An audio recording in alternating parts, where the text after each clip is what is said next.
বিয়ে না করেও আমি আর মহারাজ কিভাবে জামাই ষষ্ঠী সেলিব্রেট করলাম সেটাই বলবো তোমাদের এই ভিডিওর মাধ্যমে। তো চলো গাইস, পুরো ভিডিওটা প্রথম থেকে শুরু করা যাক। হাই এভরিওয়ান, কেমন আছো তোমরা সবাই? জানি অনেক ভালো আছো, আর আমিও বেশ ভালোই আছি। যাই হোক, তোমাদের জামাই ষষ্ঠী এবছরে কেমন কাটলো অবশ্যই কিন্তু কমেন্ট করে জানাতে ভুলবে না। জানো তো, কোনো রকম এই ট্রেনটা আমি পেয়েছি। যদি আমি এই ট্রেনটা না পেতাম, মানে দৌড়াতে দৌড়াতে আমি ট্রেনটা ধরেছি, কি বলবো। আর এই ট্রেনটা যদি আমি না পেতাম তাহলে যে আমার কি হতো সত্যি আমি বলে বোঝাতে পারবো না। এমনিতেই আমি প্রচুর লেট, তারপরে যদি এই ট্রেনটা লেট হয়ে যেত তাহলে গেল, আর রক্ষা করা যেত না।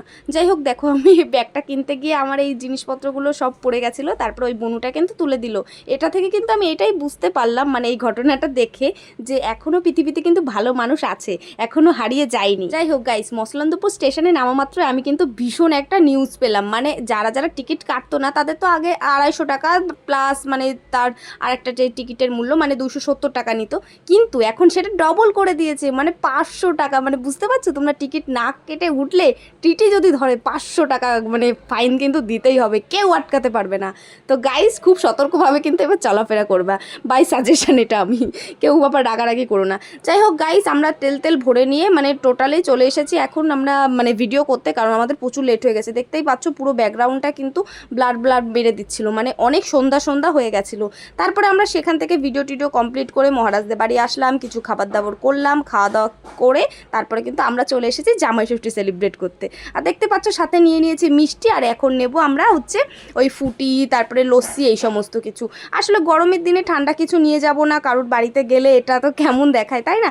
যাই হোক, আমি কিন্তু আগে পরে এই কাকিমাদের বাড়িতে অনেকবার না একবারই গেছি, সরি, আমার চুল কাটতে গেছিলাম। তো ওই বুনু কিন্তু খুব ভালো আর কি হেয়ার কাটিং করতে পারে। তোমরা যারা যারা আসতে চাইছো বা কন্ট্যাক্ট করতে চাইছো আমাকে বলো, আমি কিন্তু এই বুনুর নাম্বারটা তোমাদের দিয়ে দেবো। মানে আমরা যাদের বাড়ি যাচ্ছি সেই বুনুটার কথা বলছি। আমি বুঝতে পারছি তোমরা বুঝতে পারছো না আর কি, সবগুলো মানে উলট পালট হয়ে যাচ্ছে। আসলে আমি ভয়েস ওভার দিতে গিয়ে আমি নিজেই উলট পালট হয়ে যাই, যা তোমাদের কি বলবো। যারা আমার রেগুলার ভিডিও দেখো তারা নিশ্চয়ই জানতে পারবে যে আমি সব উল্টো পাল্টা কথাবার্তা বলি। তো গাইস দেখো, আমরা চলে এসেছি যেখানে আসবো বলে প্রথমেই বলছিলাম তোমাদের ভিডিওতে, যে জামাই ষষ্ঠী সেলিব্রেট করতে আসবো। এই যে দেখো, চলেও এসেছি আমরা সেই বাড়িতে, এই কাকিমাদের বাড়িতে। আসলে এটা কিন্তু মানে মহারাজের সূত্রেই আমার পরিচয়। তো দেখতে পাচ্ছ কাকিমা কিন্তু জোর কদমে একদম রান্নাবান্না শুরু করে দিয়েছে আমাদের আসার সাথে সাথেই। আর এদিকে দেখো, এখানে রয়েছে চিকেন, আর ওইদিকে মহারাজ রান্না করছে কিন্তু আমার ফেভারিট পোলাও। আসলে আমি পোলাও খেতে ভীষণ পরিমাণে ভালোবাসি, তার জন্য কিন্তু আমার খুশিকে প্রায়োরিটি দেওয়ার জন্য আর কি আজকে কিন্তু পোলাও রান্না হচ্ছে। যাই হোক, আমার এই জিনিসটা দেখে না আমার চোখে জল চলে আসবে, আর আমি সেটাই মহারাজকে বলছিলাম যে আমি এতটাও ভাগ্যবতী, সত্যি আমি এটা নিজেই বিশ্বাস করতে পারছি না যে আমার জন্য এত কিছু আয়োজন হচ্ছে।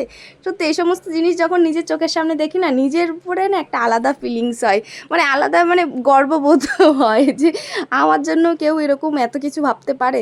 তো যাই হোক, একের পর এক মিষ্টি খাচ্ছিলাম, আর এই মিষ্টিটা কিন্তু একদম গরুর দুধের মানে ছানা দিয়ে তৈরি, একদম নিজেদের বাড়ির ঘরোয়া মিষ্টি, কিন্তু ভীষণ ভালো। আর এদিকে আমার একটু গরম লাগছিল, কারণ আমি যেই কাপড়ের জামাটা পরেছিলাম সেই কাপড়টা না কেমন যেন একটা ছিল, খুবই বাজে ছিল কাপড়টা, মানে আমি আমার জামার কথা বলছি। যাই হোক, আর এদিকে দেখো আমি কিন্তু খেতে বসে গেছি, আর এদিকে মহারাজ গেছিলো এই যে বুনুকে আনতে। তো বুনু এখন চলে এসেছে, আর এই বুনুর কথাই কিন্তু আমি বলছিলাম, বুনু কিন্তু খুব দারুণ হেয়ার কাটিং করতে পারে, তোমরা যদি চাও তাহলে কন্ট্যাক্ট করতে পারো। তো যাই হোক, এখানে দেখো আমরা সবাই মিলে এখন খেতে বসে গেছি, কারণ ঘড়ির কাঁটায় প্রচুর বেজে গেছে, আর এদিকে তো আমার ট্রেনেরও টাইম হয়ে যাচ্ছে।